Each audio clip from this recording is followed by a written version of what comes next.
Welcome to the American Intelligence Media. My name is Douglas Gabriel. I'm your host, and I'm here today with Michael McKibben. How are you, Michael? I'm doing great. Well, I'm not. I'm Why? ticked off because Sir Timothy Berners-Lee, the fake inventor of the World Wide Web, has ticked me off with his stupid CIA propaganda that I needed to call you and have you verify that my imaginative picture of what I think is going on may or may not be correct, because you are the expert on this. So I just want to paint a little picture here of what I think is going on. How come we haven't heard first off, he works on cyclotrons. Why did he invent the World Wide Web? It's complete nonsense that he invented the World Wide Web. He did not. That is where the rogue CIA works out of, in Switzerland, at the CERN headquarters.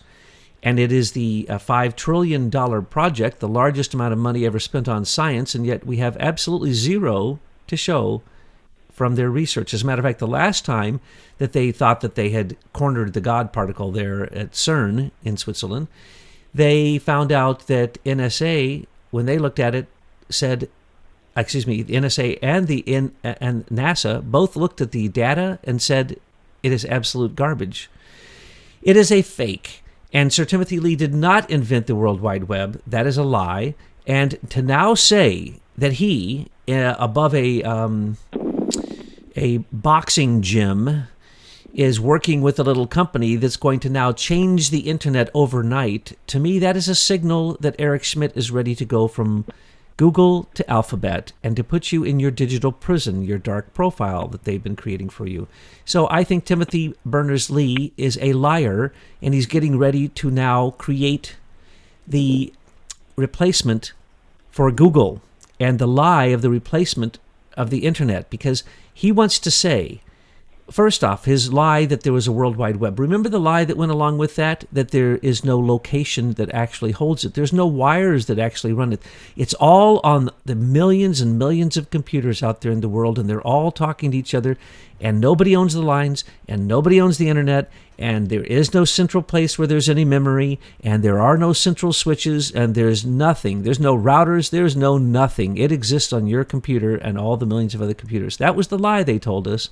Now he says he wants to create a decentralized internet. Now, wait, that's what he said to begin with. It was decentralized. Now he says he's going to transform it and make it the opposite and make it decentralized. Michael, could you straighten me out on this, please?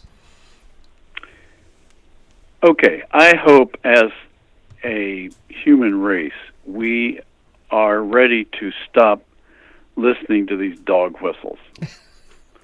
Because that's all that is a dog whistle. And by that I mean the tech left knows the kinds of messages that will get conservative people to jump and to believe what they're saying. But if you believe what he just asserted, then I've got some really cheap swampland in Florida to sell you. Because nothing of the scale that they're talking about radical changes in the structure of the internet. Well, anytime I think you see radical or transformative or re-engineered, you need to run the other way. Because that's nothing but a dog whistle for people that they know don't understand about technology, so they don't know whether it's true or not. And so they're going to give the benefit. Honest people will give people the benefit of the doubt when they make statements like that. But if you think about it, that is such a ludicrous concept that, oh, by the way, he's going to start it next month. Isn't that interesting timing? Oh, he's right before the election. Like dude Zuckerberg invented Facebook in a weekend. Well, you took the words right out of my mouth. So look how I hope everyone will remember back when the Social Network movie came out, and the book before that was called The Facebook Effect, which were two pieces of pure propaganda. Hollywood and the tech left and the bankers put that out there as the story for the foundations of Facebook, and like a dog whistle, the entire public believed it, including people that shouldn't have believed it. And it was when we saw that come out, we realized it took us 750,000 lines of code and 145,000 man hours to build it. And then we're hearing this claim. People are hearing this claim on that movie that Zuckerberg did it while he's studying for finals in the spring of 2003 at Harvard. He did it in a couple of weeks while he was drinking beer. I mean, it's just ridiculous how badly that story was told, and yet, look, everyone believed it. Well, now we've got another one where we've got somebody that is a known CIA operative, Sir Tim, and he's now coming out with this announcement right before the election that he's going to completely satisfy all the concerns that everybody has about the insecure internet and the way everybody's getting spied upon. That's nothing but a look to third so the guy doesn't steal home. It can't happen that way. If people just actually use their brain and think about it for a second, they need to realize.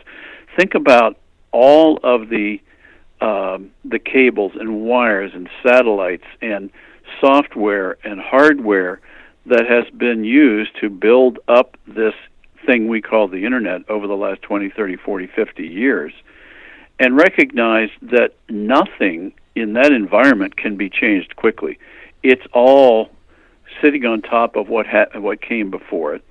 If you introduce any kind of change into that kind of electronic system without massive amounts of testing, you're going to break it. You're going to cause it to completely fail. And any software person knows that, but people who don't know software don't have any idea whether it's easy or hard to make these kind of changes. And so for this supposed press release by Sir Tim to introduce a radical change in the internet next month is preposterous. I'll stop there. Oh, Michael, he says that he worked on it for 9 months by himself before, all of a sudden he decided in 2 weeks he can get it together.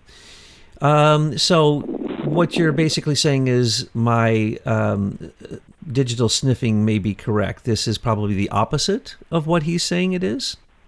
Yes, I'm sure he's not doing anything.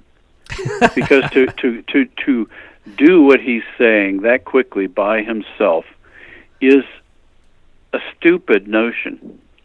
And yet, so I hope the American public and the world public is no longer fooled by these dog whistles. These are memes. This is brainwashing stuff. It's not true. It can't be true.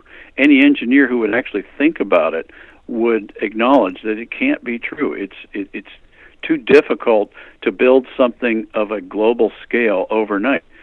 It took the current internet 20, 30, 40 years to get where it is. It's not going to be changed quickly. I suggest, now that I'm thinking about it in my imaginative mind, that he is predicting okay, so if we take the propaganda that he is predicting, it says it's going to be decentralized, it's going to be pushed out. Well, that sounds like the Internet of Things, which then leads to the remote, aggressive control of everything through the Richard C. Walker Internet of Things patent, and basically Axiom. For instance, sorry, Sir Timothy, you can't really do anything because all of the certificate authorities and all the encryption certificates are all owned by a company that charges a tax. And so without Hillary getting her tax, I'm afraid, Sir Timothy, you're just not going to get anywhere because there are systems already in place. What's happening is the opposite of what he's saying. But he knows that whoever wrote this for him, knows that saying the opposite usually becomes a dog whistle that the conservative people will follow and give you the benefit of the doubt. We should not do that. We should stop doing that. Stop listening to these dog whistles. And the dogs blowing them, like a dude Zuckerberg or a Peter Thiel or any of them. When you're looking, or even Bill Gates, who did not write the programming that he says that he did. He didn't write it at all. And when you look at say, Steve Well, Jobs. his mom was working for IBM. Yeah, she was actually on the board, and when they said they needed someone to write the code to turn MS-DOS into something more friendly, she says, "Oh, we'll use my son. My son will do it. He'll get his friend." And they went in their garage as usual, just like good old Sir Timothy is upstairs above a boxing gym, a stinking, disgusting boxing gym, reworking the entire internet, the most amazing thing ever created in human technology. Now, I want to go back and point out that those dogs blowing those dog whistles, those are a bunch of fake cardboard cutout Silicon Valley tech lords who are only the tools of In-Q-Tel and Highlands Forum and DARPA and SAIC and Leidos and Lockheed Martin's intelligence division. And it's the same old story. Now we're going to see this one guy who all of a sudden changes the way that we do everything on the internet. No, that just means that Eric Schmidt is ready to go, and that's going to be his new puppet, because Eric Schmidt is not a cardboard cutout. He is pure digital evil, technological warlord, maybe unsurpassed in our time in terms of who's ripping people off the best. So I think that basically Sir Timothy came to America from working on the greatest cyclotron in the world. By the way, you know that cyclotron, the three that are supposedly at CERN in Switzerland, there's only one. And now they're going to build one 10 times bigger than the previous one, which was the largest amount of money spent on any mechanical device in human history. And now they're going to spend $50 trillion on the next one, which, by the way, will not exist. It is a myth. It will not exist. They dug all those tunnels. All of that funny money floating around in offshore bank accounts needs a place to go. Come on. That's exactly. Let them do that. You've nailed it.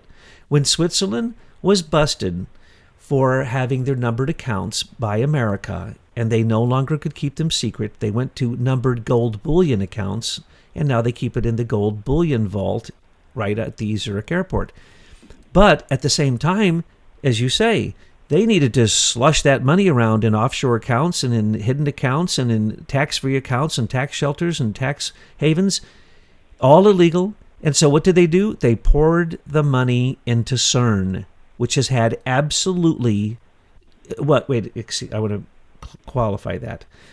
There are 4 pits that they dug as part of this second and third cyclotrons, and in those pits they actually do real scientific studies, and they do collect neutrinos, and they collect all kinds of other things, but they are not part of the cyclotron. That is a lie. There was no dirt, there was no excavation, there was nobody screaming that they were digging what could be a fusion reaction explosion underneath their house. No one ever said a word about that in any of the countries that those cyclotrons go through.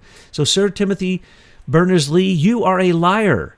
You worked for an organization called CERN that's a liar. You lied about picking up In-Q-Tel's World Wide Web, which was nothing more than when the rogue CIA said, let's see if we can sucker in people and corporations into this PSYOPs experiment that was an In-Q-Tel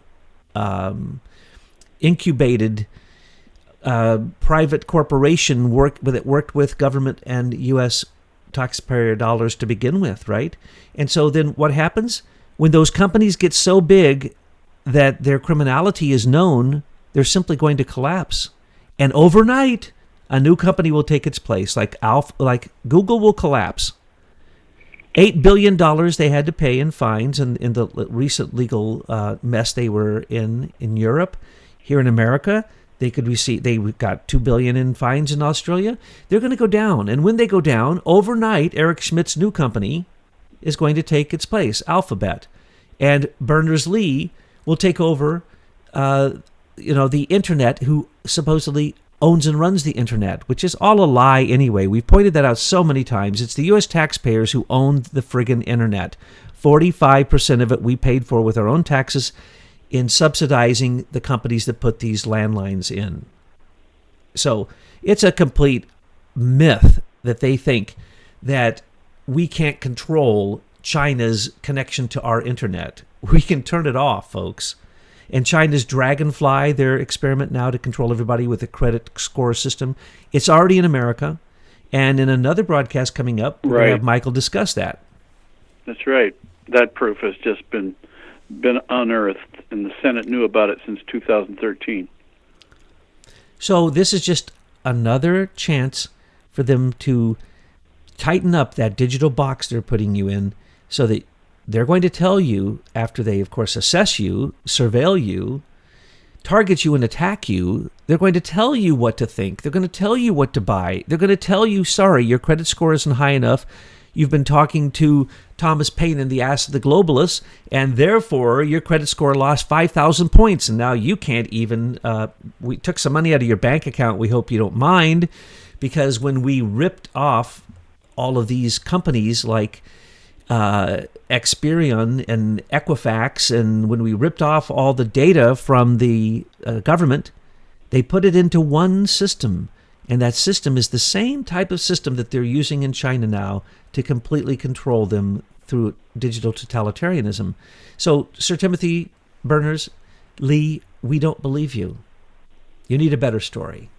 Then, if we're really like smart like Eric Schmidt, shouldn't we be buying whatever stock Sir Timothy Berners-Lee is selling, because it's going to be the CIA, rogue CIA stock that just goes right through the ceiling, isn't it?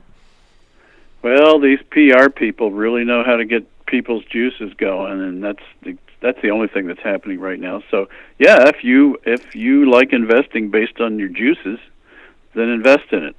If you invest according to your brain, run from it. Well, I think that you've pointed out that it is a fraud.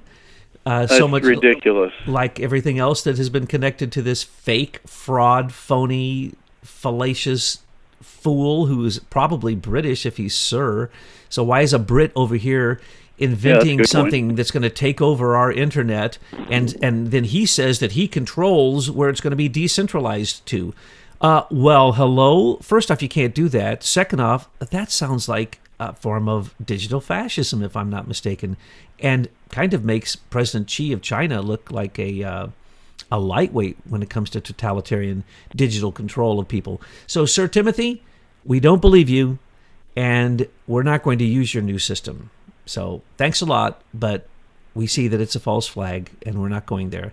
Thank you, Michael. Well, he needs to stop lying to us. Exactly. And thank you, Michael, for setting us straight, because when people see these things, we think we may or may not understand them, but until we get an expert like you to look at them, we're just howling in the wind. So again, thank you for your help. You're welcome.